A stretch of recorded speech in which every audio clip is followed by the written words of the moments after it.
let's say, such matters as the dehumanization of the inner cities, the decay of the inner cities, the sufferings and frustration of people who live in them, the housing shortages, and the lack of the right sort of housing,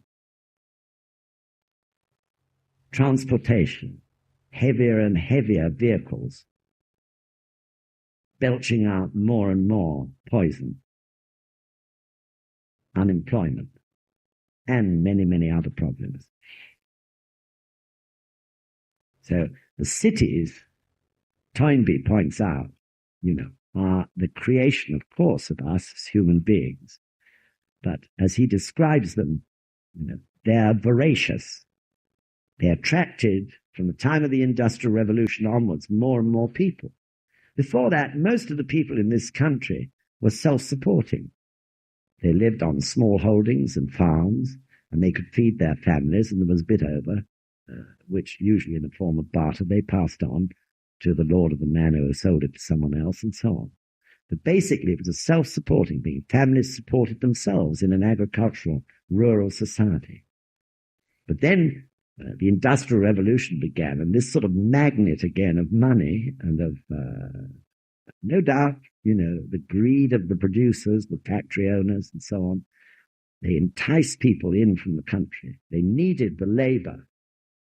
And then in turn, there was this great wodge growing in size of people. And they needed feeding, and they needed clothes, and all the other requirements of life. So they had to think of ways, how were they going to feed this awful octopus that had been created? The octopus put out its tentacles, firstly the canals, so that they could bring stuff into the cities on barges. Then the next tentacle went out, it was the railways. And then finally, of course, the roads and the highways, the motorways we see today. This endless appetite for more and more in the city. So they really are like huge octopuses. It's a very good way to look at it, I think, to meet the demands of the people, the growing populations in these cities. And meanwhile, of course, how were they to be fed? So the farms became bigger and bigger and bigger.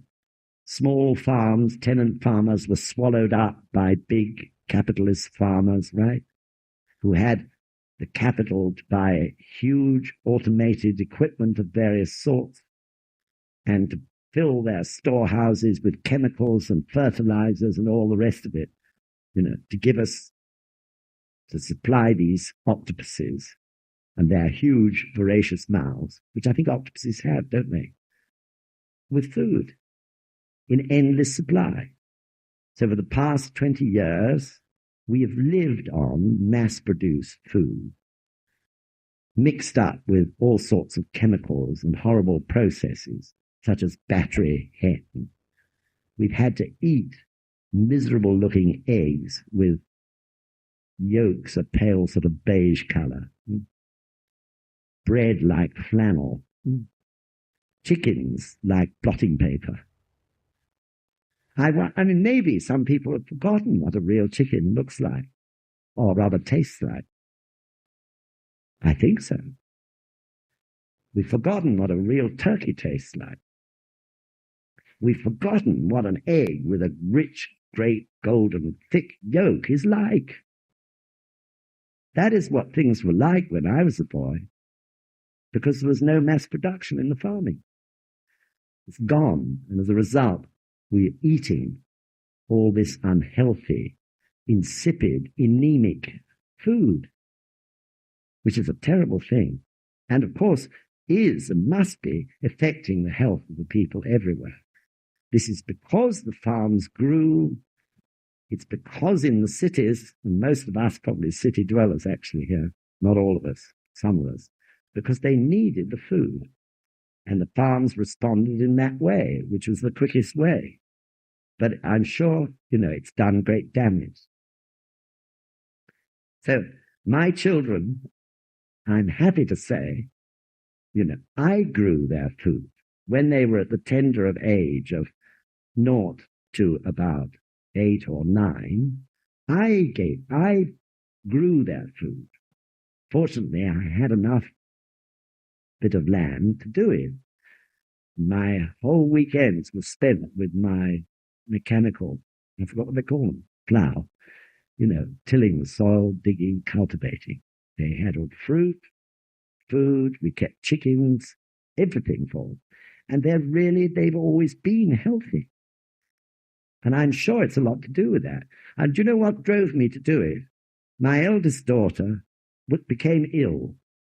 And I took her to the doctor because she just generally was ill, exhausted, tired, bad-tempered, distressed, and so on. And the doctor examined her, and he said to me, Mr. Corson, I'm sorry to tell you, your daughter's starving. I said, what? He said, she must have been eating a diet which is below subsistence level. She was then about 13 and 14. She had a tendency to be plump.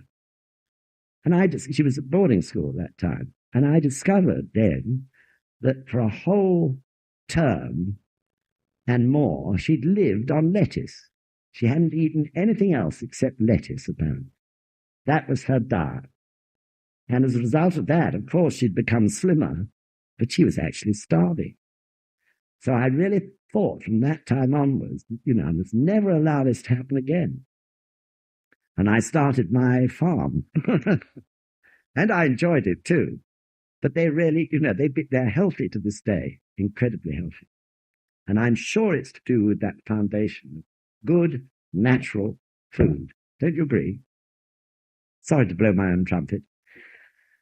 Please go and have some good, natural cup of tea. I hope it is. So I think we seem to have reached a rather delicate point, especially so far as young ladies are concerned, which is diet. Not dieting necessarily, but it's part of it. So I was talking about the awful sort of food that most of us have been eating, living in cities anyway, over the last, probably ever since you were born, many of you. And, what a situation this creates and how unhealthy it is. And for one example, when I was young, the only allergy that you ever heard about was hay fever, real hay fever. That is to say, certain people, when they smelt grass after it had been mown or the hay had been cut or whatever, they suffered from this endlessly running nose and all the rest of the thing. But today there are so many allergies that have suddenly appeared. And I had one myself, and I couldn't believe the number of different things that they tested on my arm. Some of you may have been through all that. And of all ridiculous things, the answer that came up was that it was dust. How on earth can you avoid dust? We've all been born in circumstances where there's dust. There'll always be dust. I lived in India for 6 years where the dust was unbelievable, but I didn't suffer from any allergy then. And that was their answer to that, because it wasn't dust. I had to discover it through the Gohonzon. What it was that over the years, I'd just eaten too much dairy produce. And it was the dairy produce that was causing the trouble with my nose and my sinuses and all the rest of it. This just came through the Gohonzon. And I just naturally, because I chanted to the Gohonzon to know, I refused to believe it was dust. And because that was a strange noise. Because I chanted about it, quite naturally, about a month or two later, I began to feel that I didn't want dairy products. And I cut out milk and all the rest of it. And the allergy went. So the answer is, that there are all these allergies that have arisen over these recent times, in fact. They never used to exist. This is the extraordinary thing, and it is to do with diet. Now, it may be that it's what they put into the dairy produce which was giving me the allergy. It may not be the dairy produce itself, because I've been eating dairy produce for 65 years with no problem at all. So, still the problem isn't specifically solved, but happy to say I overcame the allergy in a natural way. And I think this points to something. we were talking about greed, the desire for people to make money, which is not a bad thing in itself, except when it's overdone. But as you well know, I don't know how many different diets that are being sold by doctors or by companies in one way or another in this world today. And there are people who are making, for a short time, a lot of money out of it, until everyone discovers the diet doesn't work and it goes out of fashion. And then several diets come up in its place. So you have this world or civilization, the Western civilization is just filled with people inventing diets. But the interesting point is that the diets don't necessarily have a lasting effect. Of course they don't. Diets are not changing the karma which is causing one to be fat or not to be fat enough, whatever it may be. I remember Sensei saying, fat or thin, no problem, he said. You can be fat or thin, whichever you wish. It's up to you and your faith in the Gohonzon. If you want to be thin, the Gohonzon will give you the wisdom to know how to be thin. If you're fat and you want to be thin, the Gohonzon does. If you're thin and you want to be fat, if there are such people, then the same thing. It's wisdom. It's wisdom, wisdom, wisdom, wisdom, wisdom, wisdom, wisdom, wisdom, which you need. Not these bloody darts, right? Which can undermine your health, seriously. I really feel so strongly about this. Now, I know some of you may not agree, but I ask you just to think about it, not to disagree, like that. It's wisdom that knows what you should eat and what you should not eat to keep healthy and fit and strong and beautiful. Some dietitian who's selling a product, a course of diet, or a doctor who gives you a glance and says, do this, doesn't know. Only your wisdom knows. That's the point. And of course, if you use wisdom, then the dieting doesn't become an obsession. With some people, dieting, or the diet, whatever you like to call it, that they have to follow, is an obsession. It can become their honzon. They put the diet ahead of the Gohonzon. If you don't use your wisdom, and instead of that you just accept what all sorts of different doctors and everyone else tells you, then that is something, that is not based on the Gohonzon, isn't it? The Gohonzon comes first. The Gohonzon will give you the wisdom to know what to eat, or if it's necessary for you to consult somebody, the Gohonzon and the wisdom of the Gohonzon will lead you to exactly the right person who has the wisdom to give you the right answer. In every sense, the Gohonzon must come first. Do you follow? And we can do ourselves so much harm, that's the point, if we don't use the Gohonzon. In a sense, it's a form of slander not to put the Gohonzon first over the matter of diet. You're denying the Gohonzon in your life. So, of course, the same applies to vegetarianism. If people wish to be vegetarian, that's fine. But it's not necessarily right for everyone in this world to be vegetarian. For some people, red meat can be, to a certain extent, harmful. It may not suit their nature and character. But for some other people, some red meat is probably very important. It's necessary for their lives. So, to say everyone should be vegetarian, no one should eat red meat, is extremism, a form of extremism. Each person is different. Each person's physical and spiritual makeup is different. Some red meat is necessary. For some, it may not be. This is the way of Buddhism. I remember one of our members who was a passionate vegetarian. Years and years ago, this is, and they went on a private Tozan to Japan. And Sensei met them and invited this person to lunch. And of course, inevitably, what he offered was a juicy red steak.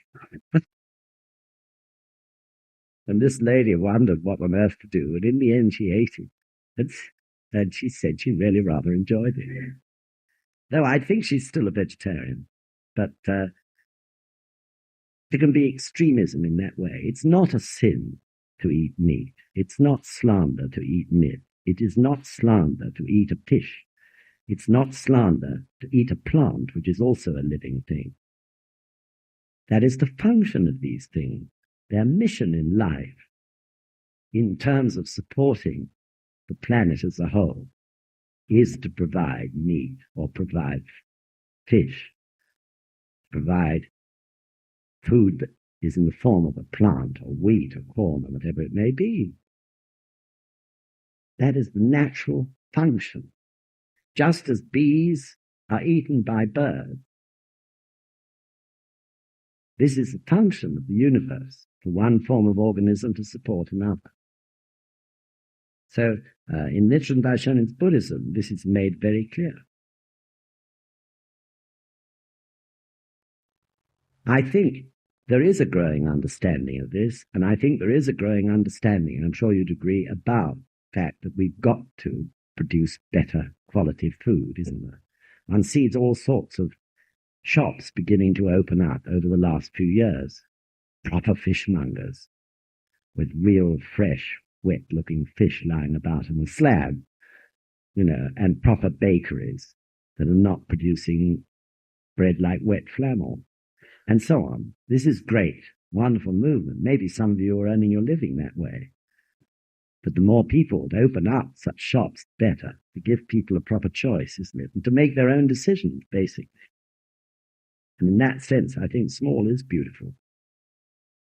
So the problem of food is a very, very living one and has to be solved. And we come to a point later when we consider the problem of urbanization, when, as you know, the two authors talked about some sort of movement in the future back to agriculture.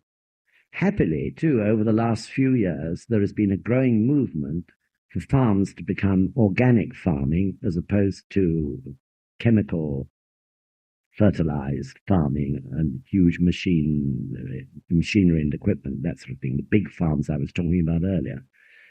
And the organic farm, where everything is based on natural fertilization and cultivation, is growing. Prince of Wales has set a good example there, in that all his farms now, everywhere, are organic. The problem with organic farming is, though it's labor-intensive, requires a lot of people. This is a bit of a difficulty. But as long as the farms are kept reasonably small, what we want is small farms, and many of them, all producing various forms of good quality, beautiful food, isn't it? This is really the idea. And that trend is beginning to grow more and more. Even one or two supermarkets, I don't know whether it's true, what they advertise is true, but one or two supermarkets are now selling organic food. This is an incredibly good result. And it's a good sign, because it means the supermarket is being threatened by the smaller shop that is actually selling better quality food. So the more the merrier in that movement. But we also, should gradually try to live on such food. And I'm sure then all the many problems over diet and all the rest of it, they will, combined with our wisdom, we can sort that all out. So the authors then go on to talk about housing. We all know, and I'm not going to dwell on it, the horrors of high-rise buildings. What a disastrous bit of planning that was. And we've all probably seen movies on the television, where people are almost expressing a wish to go back to the old ribbon terracing house development which existed in the industrial city, because they had a community spirit there. They had a family spirit. When daughters got married, they moved perhaps to the next street, but they were still nearby to help with the old people or whatever. families kept together that way. And there's a lot of people who have strong nostalgic feelings for those days, even though, of course, the housing itself left much to be desired. But in terms of human spirit, they had it there. And through being forced into estates and high-rise buildings and all the rest of it, they lost it. We'd thrown it away. Instead of building on what was there, instead of building and including in the planning, the wishes and desires of the human beings who are going to live there. So again, it's the arrogance, partly it's greed, to make the maximum out of everything. High-rise buildings take up little land, therefore they can be built cheaper, and so on. Arrogant architects earning huge sums of money, designing buildings where they never consulted the people who were going to live there at all. But again, fortunately, there's a movement beginning in this country in the right direction in that respect. So that's wonderful. Of course, there are many, many other problems. We all know the one of transport. Transport is an incredible problem. They're snarling up all over the place, aren't they? Amazing traffic jam. The air filled with fumes, poisonous fumes, polluting the atmosphere. Every year, the number of accidents grows. And these traffic jams get worse and worse. Something has to be done about it. What are you going to do about it? They were talking about this when I was a teenager. They were saying, we're going to have to stop traffic coming into London, except probably certain selected vehicles. When I was a teenager, they were saying that 50 years ago. I've been driving for 50 years, I suddenly realized. And things have got steadily worse. Driving was real fun when I was a little boy. I mean, it was a sport then. It was an adventure, setting off in a car and going anywhere. My father used to spend a whole week preparing his car as if he was going to Timbuktu or the Cape of Good Hope, and all we were doing was going off for a holiday in the Isle of Wight. But that journey was an incredible journey in those days. The roads were tarmac. They weren't rough roads, even when I was a boy. But it was an adventure. The car had an open roof, and if it rained, all the rain came in. And then we put up side screens, they were called, which were made of perspex, with a bit of leather round the edge. The water still used to get in, and we used to sit with towels over us. And, it was exciting. You always had punctures. You never made a long journey without at least one puncture. So that again was an excitement, especially at night when we'd forgotten the torches and that sort of. But it was such fun, like a great challenge, And then you'd come to a hill. My father used to stick out his jaw, hold on to the wheel, and know that he was going to have to make an incredible change down in his gears, to get to the top. And in those days, there weren't synchromesh gearboxes, so it was a gate change. So there was this tense moment when he stuck his jaw up, and we were all waiting for this change. And then, somehow or other, he'd get hold of this and do it. And we'd get to the top of the hill, and other people would be left back there, still trying to change gear. So there's an element of competition in it as well. But it was great. But that's all past. And nowadays, motoring isn't fun, is it? It really isn't fun driving.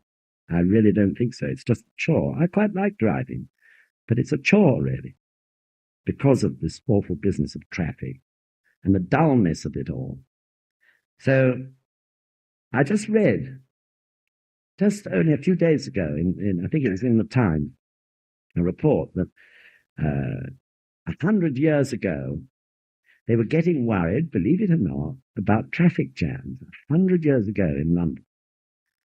There were terrible snarl-out everywhere in London of horse-drawn vehicles.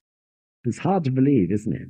So the government arranged for a survey, and they selected a point in the east of London, a point in the west, and they drove a horse and carriage from one point to the other, and they found that the average speed was only 14 miles an hour. And just recently, this year, they've conducted the same experiment from the same 2 points with a motor car. And the average speed is only 12 miles an hour. Can you believe it? So actually, we're going backwards. We keep on inventing more and more amazing motor cars with more and more amazing technology, all enabled to go faster and faster. But in fact, you can only get from one point to another an average of 12 miles an hour. So you can see, how ridiculous this is. But no one has done anything about it. Why? Of course, it's because of vested interests. Vested interests in oil, petrol, cars, car accessories, huge industry. And the thought of throwing that out of gear is more than any government, even it seems Maggie Thatcher, to tackle. But someday it's got to be tackled. For 50 years they've been talking about it. Actually, they've been talking about it for 100 years. And nothing's done. So what are you going to do about it? Not my job now. It's yours. Your future. So, this is just one point of many, many points. What do you want the future to be like? Do you want to go on having your cities filled with fumes from petrol-driven cars and all that it must do to one's health? Do you want to go on, on a hot day having this agony of driving through the rush hour? It's your future. What are you going to do about it?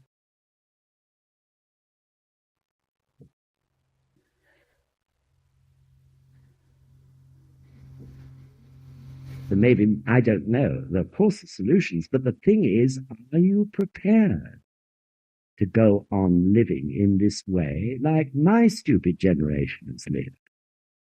And not only my stupid generation, but the next generation up from there. Are you prepared to go on until the average speed of getting across London by car is reduced, to 2 miles an hour? This is the point, isn't it? It's no good saying, it's not my business. How can I do anything about it? That's what everyone's saying. That's why nothing has been done for 50 years. That's the point, isn't it? Something has to be done about it. So, of course, I'm not suggesting that each of your particular concern is transport. But you have a concern because you're a citizen. And because the air is getting, more and more filled with these awful fumes. So it's a point to think about. There is something you can do about it. And that is by doing shakabuku and making more and more people start to activate their wisdom and to become concerned with what's going on around them. There are 3 realms in Nichiren Sanzen, aren't there? The realm of oneself, the realm of society, and the realm of the land. You can't ignore the realm of society and the realm of land. Definitely, if you try to, and you're only concerned, with yourself and your own little patch, the Gohonzon in some way will find a way to push you to become concerned with the society around you and the land you live on. Because the fact is, you cannot be happy unless you are concerned about it and you're doing something about it. It's part of one's life, part of one's environment, isn't it? So I'm not suggesting that you all become campaigners for no cars in London with banners and all the rest of it. Of course not. What I'm saying is that it's a point that you need to consider, because the more and more people who get fed up with this situation and say we cannot go on like this for another generation or two, we've got to do something about it now before it becomes totally impossible to move. So, you can do something on that basis by talking to other people, by making them concerned too, through your concern, and by expressing your views through the normal channels of local authorities and all the rest of it. So, of course, there are other matters. Some of you may be preoccupied with the standard of hospitals, say. That's okay. But some of you should or must have some feeling about traffic, particularly if the only way you can get to your work is driving every day and you get held up, or whatever it may be.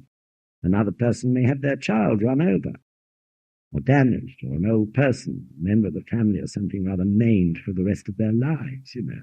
Another one suffering from severe bronchitis or something or other through fumes. I don't know, there are all sorts of reasons, but somewhere amongst the cross-section of our membership, there must be people who actually are concerned about this point. And they shouldn't do nothing. They should do something.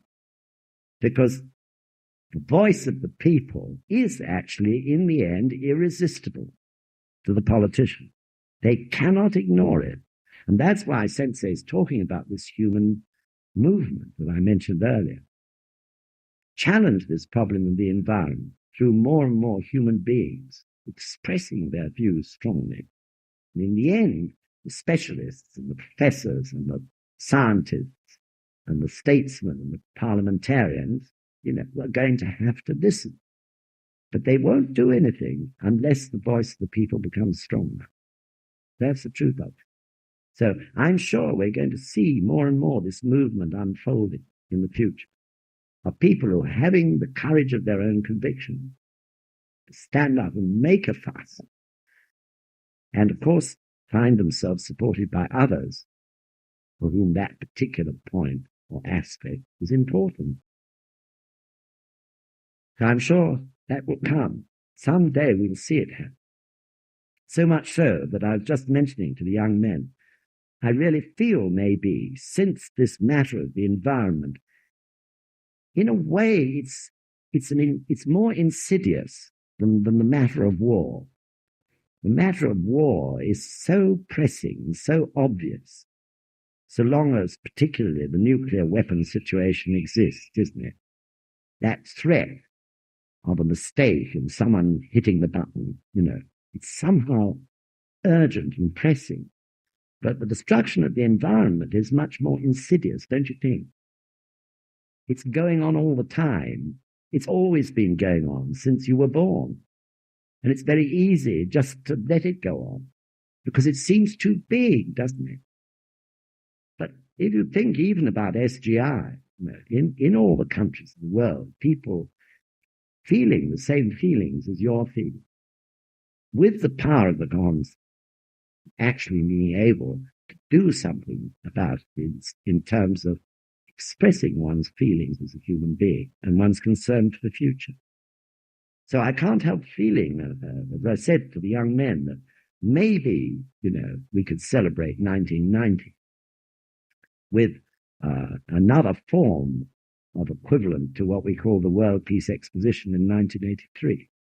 Some sort of really ingenious, incredible way of hitting the public, you know, in the stomach concerning this whole matter of the environment, all its implications. Things like education, health, and transportation. All the points we've been mentioning today.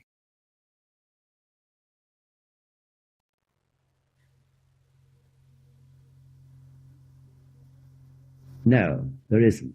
No. Yeah. Well, this would probably precipitate it, because my feeling is that probably we've still got to chant about it, think about it, but maybe this would be a great thing to do. And maybe, you know, the time is coming right to actually do it. As I said earlier, the first phase is continuing. That is to say, people are becoming more and more aware of the ecological imbalance that is created by the destruction of the environment and its effects on us. So I feel the next point is action. So this wouldn't be, it would of course inform, but also it would explain action in some way. I don't know, it's only a thought in my mind, but I felt if we did it, you know, we have 250 members of the New Century Group. So I feel the New Century Group would probably be the people who would actually plan and create foundations of this exposition. maybe we could take a whole list of different aspects of the environment, many of which we've talked about briefly today, and form a series of teams, people who are particularly interested in one or other of those subjects, and over maybe a year or even 18 months to carry out research into all aspects of it and decide how best to put across the whole problem and its conclusion. Not necessarily the details of such a thing, but in terms of the human revolution and an understanding of Eshofuni and so on, the Buddhist perspective, as it were, on each of those matters. So, do you think it's an exciting idea? It is really, isn't it? It'd be a big work, but maybe it would be a good thing to do. Anyway, we've got to think about it carefully and make sure we feel it's the right time. So, I think it's clear, isn't it? We've mentioned it already, that there are three enemies, really. First is nuclear war and all forms of war. Second is the destruction of the environment. And that includes, of course, overpopulation and the destruction of forests, the exhaustion of natural resources, and thirdly, pollution of the land and the atmosphere. And I think you can add to that pollution of the spirit. It all comes under this destruction. Pollution of the spirit through drugs, alcohol, pornography, and so on. And the third enemy is apathy, isn't it? And that is the enemy that we definitely can challenge first, the apathy. Through shakabuku and through opening the eyes of other people who we can't shakabuku, but who can begin to understand the principles of Buddhism, and particularly Eshofuni.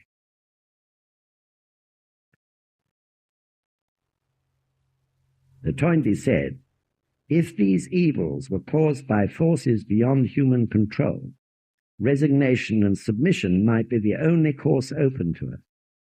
However, our present evils are man-made and ought to be man-cured as well. In fact, I think it's the only way. So in terms of the rural areas, I want to go back for a moment now. I think that Toynbee and Sensei, between them, come up with this really fascinating idea that since factories and industry are becoming more and more automated, more and more run through technological processes and equipment rather than human beings, and since this presents a problem in terms of employment more and more in the future, then might it not be possible, they say, to gradually create a movement back to the country, back to the rural areas, back to agriculture and farming? And of course, if you combine with that the need for small farms, organic farms, producing really good quality foods, fruit and all the rest of it, this is a very, very interesting idea, I feel. It would need a great deal of education and encouragement to get city dwellers to the country. Very strange for them. But nevertheless, people are such travelers these days. City dwellers of 100 years ago rarely moved outside their cities. Most of them were very poor. They couldn't afford to even travel, except perhaps to the nearest park. But these days, everyone's around everywhere, aren't they? I'm not so sure that it would be so difficult to encourage people to go back to the rural areas. So it's a very, very interesting idea, I think. And I'll ask Sandra just to read, to revise our minds on it, a paragraph on page 52, Sandra. Prisoner Nikeda says, as you say, reversion to let me try that again. As you say, reversion to traditional agricultural methods will demand an increased agricultural labor force, which under current conditions would be difficult to supply. But as automation increases in urban industries, we may expect the segment of the population employed in such activities to decrease. The needed additional labor could then be provided by I can never say that word. Superfluous. Thank you. Superfluous manpower resulting from increasing automatization of industrial processes. It is likely that a reversal in the flow of population from rural to urban areas might take place. Industrial workforces may continue to decrease while farming population continues to increase, with the result that the latter will eventually overtake the former. This seems to be a most desirable course of events, one that will be beneficial to man's physical and mental health, provided that material affluence is guaranteed by automated industries.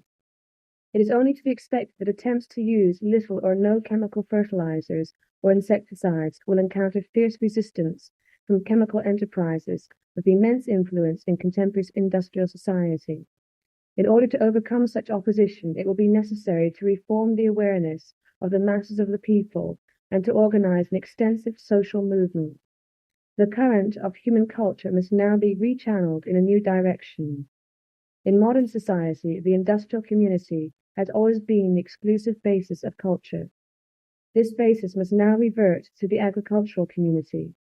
If that is unfeasible, agriculture and industry must at least advance together on an equal footing. So, Sense again is emphasizing a human movement, isn't he? All the way through this, he's talking about a human movement.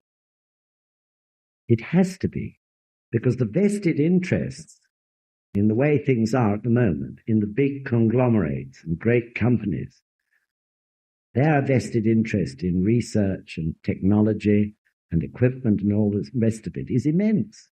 Even as Sense mentions, the chemical industry on its own. So what can overcome the power of those vested interests? It's only the expression of the will of the people that can do it. The people have to say, I'm not prepared to live like this and to have my children and grandchildren live like this anymore. We have to change it now before the whole situation actually destroys it. So, of course, through Buddhism, we can give a reasoned argument. And the sensei said in his poem, reason is such importance, because reason, which comes from sincerity, is very hard not to listen to. So I'm convinced, that gradually this is what we'll see occurring. And SGI, of course, will play a very big part in it. So there is hope. As a matter of fact, there's a lot of hope in this country. We could be pathfinders, because we already have a reputation. I think it's deserved for being more concerned about nature and about the environment than is the case in many other countries. We've led the way in overcoming smog, for example. The smog, the famous fogs, right, that London, was known or notorious for throughout the world. Japanese people still think that London's full of fog. Their vision is really based on Sherlock Holmes. If you read Sherlock Holmes' stories, 75% of them are always in the fog. But actually, that's not an exaggeration, because when I was a boy, the fogs were absolutely unbelievable. They were thick yellow. You could taste them. And they were insidious because they contained a lot of oil and everything else from the factory chimney. And I remember clearly as a boy, we had a house in Brockley, and I remember standing on the landing and a staircase ran down to the hall, a big hall that place had. And you couldn't see the floor of the hall because of the smog that had entered in its oily way through every nook and cranny in the house. And my grandmother actually died that winter through bronchitis created from this ghastly fog. That was when the fogs reached their absolute maximum in intensity and, in fact, horror. People died like flies through it. And the voice of the people became so strong that the politicians had to listen and had to do something about it. And happily, the war came shortly afterwards, and nothing could happen during the war. But immediately after the war, there was legislation against concerning smokeless fuel and so on. So the atmosphere of London was free. I'm sorry, I'm going over time, but I shan't go on more than 2 more minutes or 3 more minutes. So we're ahead of a lot of people in this matter of pollution. Tokyo is just beginning now. When I lived in Tokyo, you couldn't sit in your garden in the summer. When you went out again, it was as if you were swallowing grit. Not smog, but just pollution in the air, that was. It was unbelievable. You never saw the stars. You never saw the moon at night. So thick it was. If to this day in the great American Republic, if you go to Los Angeles and stand